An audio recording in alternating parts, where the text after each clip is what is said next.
오늘 함께 보신 말씀은 히브리서 7장 1절부터 10절까지의 말씀입니다. 히브리서 7장 1절부터 10절까지의 말씀 한 절씩 교독하도록 하겠습니다.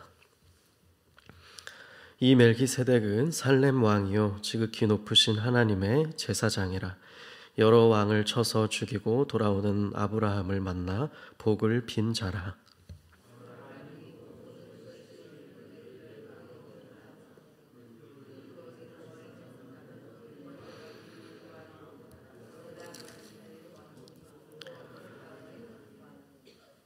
아버지도 없고 어머니도 없고 족보도 없고 시작한 날도 없고 생명의 끝도 없어 하나님의 아들과 닮아서 항상 제사장으로 있느니라.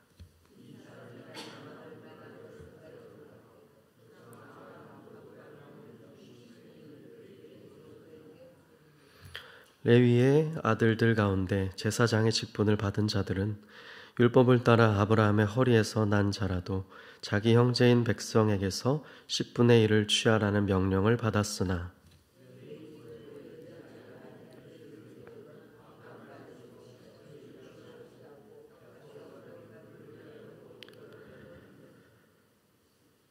논란의 여지 없이 낮은 자가 높은 자에게서 축복을 받느니라.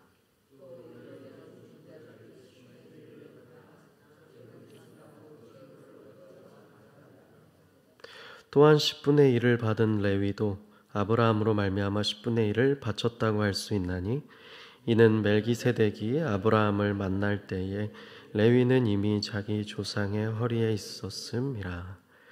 아멘.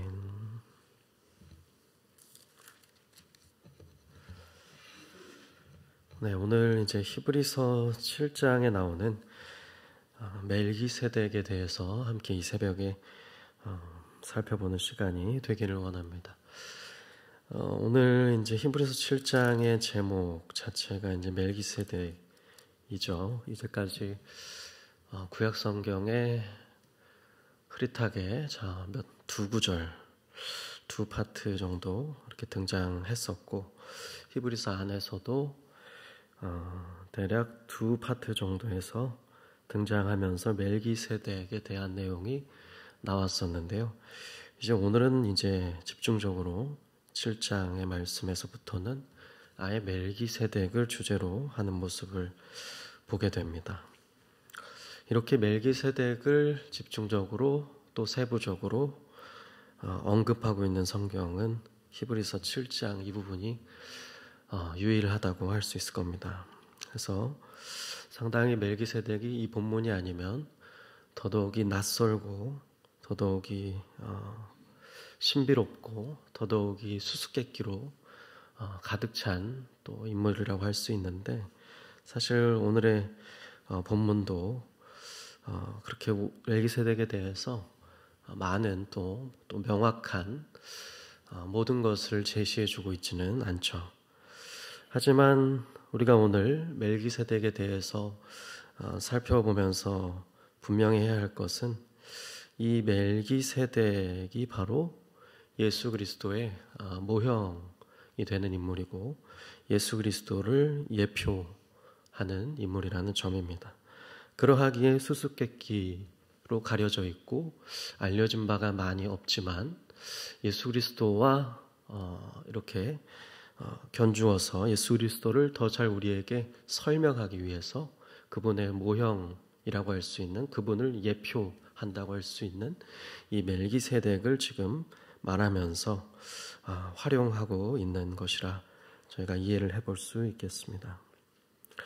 그래서 먼저 오늘 저희가 순차적으로 구약의 본문들을 활용한 이 7장의 본문 가운데서 우리가 살펴보면서 해야 될 일은 히브리서 안에서의 이 멜기세덱의 주제로 오기까지의 어떤 맥락들을 첫 번째로 살펴보기를 원하고요. 두 번째는 이 멜기세덱에 대해서 이 7장에서 어떻게 말하는가 저희가 한번 관찰해 보면서 결론적으로는 예수 그리스도를 바라보게 되는 그러한 큰 단계를 밟으면서 오늘 좀 말씀 묵상하도록 하겠습니다. 먼저 히브리서 안에서 아까 두 개의 파트가 멜기세덱의 도입을 준비하고 있다라고 할 수 있다고 말씀을 드렸었는데, 첫 번째 도입이라 하는 부분이 바로 히브리서 5장 10절이라고 할 수 있습니다. 거기서 이제 첫 번째 멜기세덱에 대한 언급이 나오고 있죠.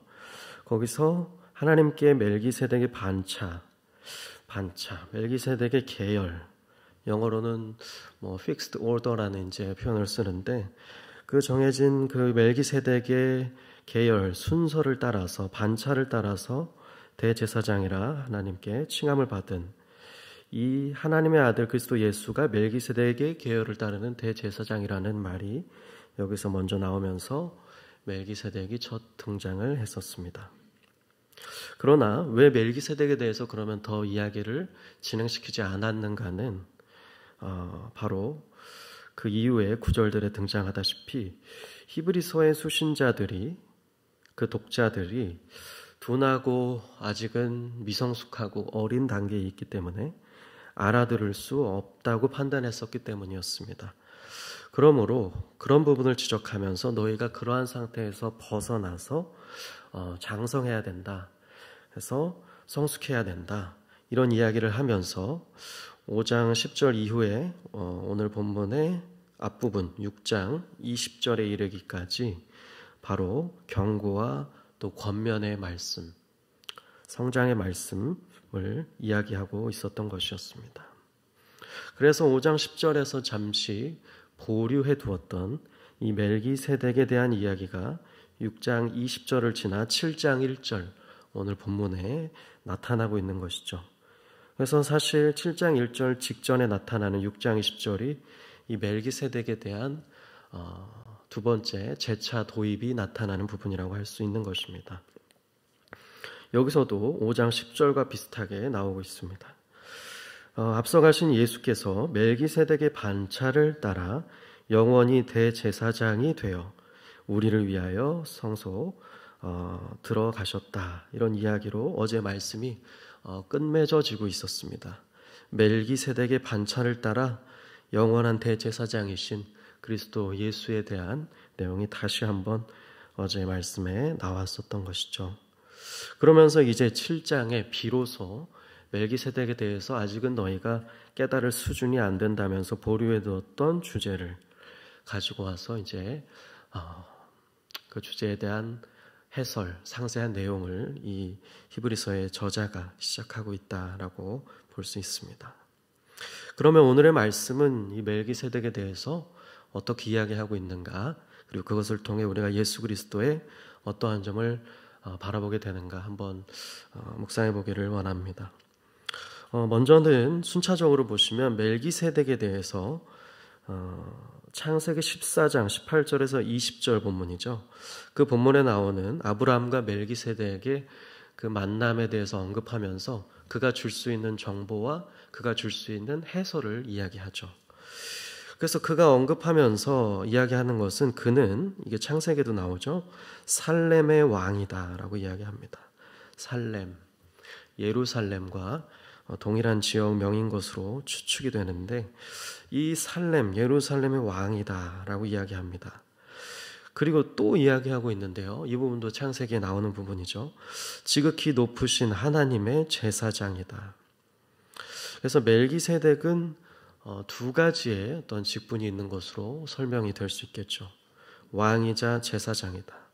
그런데 심지어 예루살렘의 왕이고 또 높으신 하나님의 제사장이다. 벌써 이러한 점부터 멜기세덱은 인간을 넘어서는 어떤 천상적인 존재에 가까운, 혹은 천상적인 존재라 할 수 있는 그러한 신비로움을 가지고 있는 인물임을 우리가 유추할 수 있는 것입니다. 특별히 예수 그리스도께서 우리가 그리스도 삼중직을 감당하신 분이라고 설명을 하고 있지 않습니까? 삼중직, 기름 부음 받은 자로 세워지는 세 개의 직분, 왕이자 제사장이자 선지자로서의 구원의 사역을 감당하셨음을 우리가 이야기하죠. 거기서 이 멜기세덱은 두 가지의 직분을 지닌 인물로 여기서 이야기를 하고 있습니다. 그는 왕이자 제사장인 인물이고 특별히 예루살렘 왕이며 지극히 높은 하나님의 제사장이다라고 이야기하고 있는 것을 볼 수 있습니다. 그러면 이 멜기세덱이라는 인물이 구약에서 아브라함, 믿음의 조상이라 칭해지는 그 아브라함에게 어떻게 했는가 여기서 다시금 언급하고 있습니다. 그는 전쟁에서 큰 승리를 얻은 아브라함에게 만났을 때에 복을 빌어주었다라는 점을 말하고 있습니다. 이 점이 이제 또 하나 멜기세덱의 특별함을 주목해 볼 수 있는 부분인 것입니다. 아브라함에게 복을 빌어주었었는데 특별히 이전의 말씀을 보시면 아브라함은 그렇다면 그 멜기세덱에 대해 어떻게 했는가? 바로 그가 취한 모든 것, 전리품이라고 할 수 있겠죠. 전쟁에서 취한 그 모든 것들의 10분의 1을 멜기세덱에게 주었었다라고 언급하고 있습니다. 그러니까 이 두 가지 전부터도 일단은 제가 멜기세덱의 특별함을 드러낸다라고 여기서 가져오고 갈 수 있겠습니다. 그러면서 살렘 왕이자 하나님의 제사장이었던 그의 이름을 이렇게 해석해주고 있습니다. 먼저는 그는 의의 왕이다 라고 이야기를 합니다. 그리고 그 다음에 해석하기를 살렘 왕이었던 것을 근거로 그는 평강의 왕이다. 그 어떤 원어적인 의미를 풀어서 그가 이렇게 해석을 하고 있습니다. 그는 의의 왕이자 평강의 왕이다.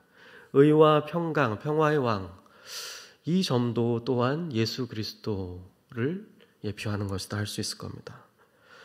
그는 의와 평화의 왕이다. 평강의 왕이 되신다. 그래서 예수 그리스도와 또 예표하는 부분을 계속해서 언급하면서 이 멜기세덱이 어떠한 인물인가 알려주고 있습니다. 그러면서 3절은 구약 성경이 다 알려주고 있지는 않지만 그가 구약 성경의 정보를 토대로 해서 멜기세덱을 과연 어떻게 이야기할 수 있는가 말하고 있죠. 아버지도 없고 어머니도 없고 족보도 없고 시작한 날도 없고 생명의 끝도 없다. 이러한 점은 하나님의 아들 그리스도 예수와 닮았다. 항상 그는 제사장으로 있다. 이 절만 보면 거의 그는 신적인 존재라고 할 수 있을 겁니다. 그러나 그가 신은 아니죠. 그가 예수님도 아니라고 아닌 것입니다. 그는 예수 그리스도를 예표하는 역사상 있었던 인물로 이야기할 수 있는데 아마도 그 인물을 근거로 해서 구약 성경에 비록 알려주는 정보는 적지만 히브리서 기자가 그가 마치 비록 잠깐 등장하지만 굉장히 수수께끼로 가득 찼고 신비롭고 또 천상의 어떤 인물로서의 그런 드러나는 부분에 근거해서 마치 그러한 점이 알려진 것이 참 적지만 신비로운 점이 이 하나님의 아들 대제사장이신 영원한 대제사장이신 우리 믿음의 대상이 되시는 그리스도 예수와 참 닮았다라고 이야기를 하고 있는 것입니다. 그래서 이 멜기세덱의 그러한 점을 근거로 3절에 이렇게 그가 분석해 주고 있다라고 우리가 정리해 볼 수 있겠습니다. 그래서 4절은 이렇게까지 이야기합니다. 이 사람 멜기세덱이 그렇다면 얼마나 높은지 한번 생각해 보라 라고 다시금 설명을 재차 이어갑니다. 생각해 보라, 주목해 보라, 얼마나 그가 높은가 바라보라 라고 이야기하죠. 그러면서 하는 말들이 아까에 이어지는 설명들입니다. 부가적인. 조상 아브라함도 그 노량물 모든 얻은 그 전리품 중에서 10분의 1을 주었었다. 10분의 1을 주었었는데 이 점은 레위 계열의 제사장들과 또 비교해 봤을 때 더 특별한 것이었다라고 할 수 있음을 이야기합니다. 레위 계열의 이 제사장들이 10분의 1을 취할 수 있었던 건 율법의 근거에서 그러한 점이 나와 있었기 때문이었고 더더욱이나 언급하기를 그들은 그저 한 평범한 한때에 사용됐던 인간에 불과하다. 지금은 죽고 없는 자들이다. 라고 이야기하면서 6절에 보시면 이 레위 계열의 제사장과는 다른, 그러니까 다시 말해서 레위 족보에 아예 들지도 아니한 분이 바로 멜기세덱인데 이 멜기세덱은 그러함으로 그냥 제사장이 아니다. 그냥 제사장이 아니고 아까 1절에 표현했던 것처럼 지극히 높으신 하나님의 제사장으로서 일반 너희들이 알고 있는 레위 계열의 제사장과는 차원이 다른 차원의 존재임을 이야기하고 있는 것이죠. 그래서 이 레위 족보에 들지 아니한 멜기세덱은 그렇게 특별하게 우리의 믿음의 조상인 아브라함에게서 이 아브라함이 바치고 있는 이 11조를 받았다라고 이야기합니다. 그리고 심지어 11조를 받은 것뿐만이 아니라 약속을 받은 그를 위하여 믿음의 조상인 그 하나님께서 택한 인물이었던 언약의 시작을 하나님께서 계획하시면서 택한 인물이었던 바로 그 아브라함을 위해서 복을 빌어 주었음에 주목을 합니다. 아까도 나왔던 부분인데 왜 이게 주목할 만한가? 7절에 나와 있습니다. 논란의 여지 없이 일반적으로 우리가 생각함과 같이 바로 낮은 자가 높은 자에게서 축복을 받는 것을 너희가 알지 아니하는가? 바로 그러함으로 이 본문에서 우리는 무엇을 이야기할 수 있냐면 너희가 구약에서 아는 이 아브라함과 멜기세덱의 만남에서 바로 아브라함, 너희가 믿음의 조상이라고 우리가 여기고 있는 그 아브라함이 낮은 자고 그보다 높은 자가 바로 멜기세덱이다라고 하고 있습니다. 그래서 이 멜기세덱이 바로 믿음의 조상 아브라함조차도 넘어서는 인물이라는 것을 이야기하고 있습니다. 그래서 계속되는 말씀들도 한번 계속 보시면 이 8절과 9절, 10절에 나오는 말씀들에서는 또 결론적으로 마지막으로 덧붙여지는 설명이 나타나고 있는데 보시면 우선은 아까 이야기한 것처럼 8절에는 죽을 자들이 10분의 1을 받은 것과는 다르게 산다고 심지어는 아까 이야기한 것처럼 지금도 영원히 계시는 것처럼 나와 있는 이 멜기세덱이 받은 것은 바로 일반 제사장의 레위계열 제사장들과는 다른 부분이 있었고 9절에는 어떤 이야기를 하냐면 레위도 아브라함으로 말미암아 10분의 1을 바쳤다고까지 볼 수 있음을 이야기합니다. 그러니까 레위 지파의 역사상 있었던 그 모든 인물들이 사실은 누구에게서 나온 것이라고 할 수 있냐면 아브라함에게서 나온 것이라고 할 수 있죠. 그가 그 민족, 그 믿음의 백성의 시작이니까요. 그런데 아브라함이 심지어 그에게 11조를 바치고 또 축복을 받았습니다. 그렇다면 그 안에 아브라함 안에 여기 10절의 표현, 이게 이제 구약에 자주 나오는 표현이죠. 그 아브라함의 그 허리에 누가 있었다고 할 수 있는가? 바로 그 모든 제사장, 레위 계열의 제사장들이 다 있었다고 할 수 있지 않겠느냐. 그러함으로 그들 모두도 사실은 그 10분의 1을 바쳤다고까지 할 수 있다라고 이야기합니다. 그러므로 그만큼 멜기세덱은 우리 믿음의 조상과 또 우리가 일반적으로 생각하고 그리고 있는 이 레위 계열의 이 제사장들과는 다른 그것들을 넘어서는 초월적인 존재이다. 바로 그분은 그러면 그 멜기세덱은 그러면 누구를 예표하는가? 누구와 이런 점에서 닮았는가? 이러한 신비롭고 초월적인 면을 가진 멜기세덱이 누구를 바라보게 하는가? 바로 영원한 대제사장이신 예수 그리스도를 바라보게 한다라고 오늘 본문은 이야기하고 있는 것입니다. 오늘의 이 본문은 예수 그리스도라는 실체를 가리키는 바로 모형이라고 할 수 있는 역사장 또 실존한 인물이었지만 수수께끼에 감춰진 인물이었던 멜기세덱에 대한 이야기를 우리에게 가르쳐 줍니다. 오늘 우리가 이 본문을 통해서 비록 좀 수수께끼에 차 있어서 이 본문을 통해서도 우리가 모든 정보를 멜기세덱에 대해서 알 수는 없지만 이 신비로운 인물이었던 멜기세덱을 통해서 오늘 우리가 할 수 있는 것이 있다면 더 신비로운 분인 예수 그리스도를 바라볼 수 있다라고 할 수 있을 겁니다. 예수 그리스도는 사실 더 신비롭다라고 하는 표현도 부족하죠. 왜냐하면 예수 그리스도는 왕이자 제사장이자 선지자이실 뿐 아니라 그분은 하나님의 아들, 즉 하나님으로서 사람으로 이 땅에 오신 그러한 하나님의 구원자 그리스도로 오셨기 때문입니다. 그분은 그러함으로 멜기세덱이 신적인 어떤 초월적인 인물로 추정받는 것을 넘어서서 실제로 하나님이시며 또 실제로 인간, 사람으로 이 땅에 오신 사람이심을 우리가 이야기하고 고백하고 있습니다. 그러므로 그분은 우리는 어떻게 이 부분은 좀 신학적으로 정리를 하는가라고 오늘 좀 다시 한번 우리가 이야기할 수 있냐면, 그분은 한 그 인격 안에 신성과 인성이 온전히 연합된 참으로 신비로운 분이었다라고 우리가 정리해 볼 수 있는 것이죠. 그러므로 멜기세덱을 넘어서는 더 신비로운 분이다라고 우리가 고백하고 이야기하고 있습니다. 오늘 그 우리를 위해서 하나님의 아들, 하나님이신 그 예수님께서 인성, 사람으로 그 인성을 취하사 이 땅에 오셨던 것을 기억하며, 특별히 그분께서 이 땅에 오셔서 왕이자 제사장뿐 아니라 선지자의 역할까지도 다 감당하시고 이 땅에서 우리를 위해 구원의 사역을 감당하셨다는 것을 다시 한번 마음에 새기면서 예수 그리스도께 더 가까이 나아가고 예수 그리스도를 더 온전히 바라보고 예수 그리스도를 더 온전히 알게 되기를 하나님께 기도하게 되는 저희가 되었으면 좋겠습니다.